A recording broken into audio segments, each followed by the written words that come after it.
Since Russia invaded Ukraine, the supply of weapons from Western allies has flooded in. Billions of dollars worth of drones, armoured vehicles, howitzers, anti-aircraft missiles, ammunition and body armour. All have to be moved from depots at source to Ukraine's front line. The great majority of it is flown in to the Polish border.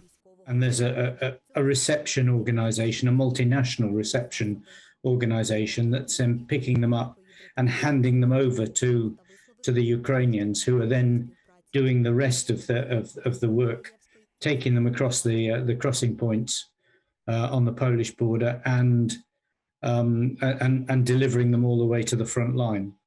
A part of that activity for the Ukrainians is matching up the crews that have been trained in different countries, in Germany, Poland, Britain, with the right weapon, which of course is actually quite a significant task, given now the variety of weapons that are coming in. Once the equipment is in Ukraine, it's transported where it's needed, usually by rail or road convoy. You can't drive track vehicles 1,000 kilometres and expect them to work properly when you get them to the other end. So that's very much, and that's all controlled by the Ukrainian Ministry of Defence and the General Staff, who've now got quite a slick plan in operation. And from the time they land to the time they're getting them to the front is extremely tight. I mean, is measured in, you could say it's measured in hours, not even in days, because they're so needed at the front line. Lighter equipment, though, can be taken by road and handed over to the Ukraine Armed Forces inside Ukraine, often by groups of volunteers.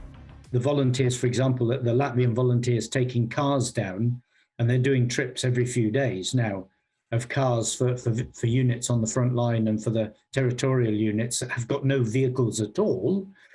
And they drive them across the border for about 1 kilometre, and then there's a meeting point, hand them over, and then they walk back over the border and get picked up on the other side. Getting equipment to the units is down to the Ukrainians on the ground.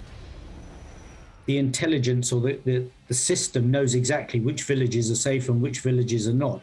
So you can actually take stuff to 10 kilometres away, and then it gets picked up by the unit. To avoid being targeted, no patterns will be set. Supply routes and transport methods will constantly change, and Russia has consistently failed to cut them off. It looks to me very much as though Russia has almost accepted that the weapons and things are going to come, but they're just going to keep concentrating on terrorism and on just destroying the front line as much as possible. This war could yet be decided by logistics, success for Ukraine and its Western allies, disastrous failure for Russia. Charlotte Banks, Forces News.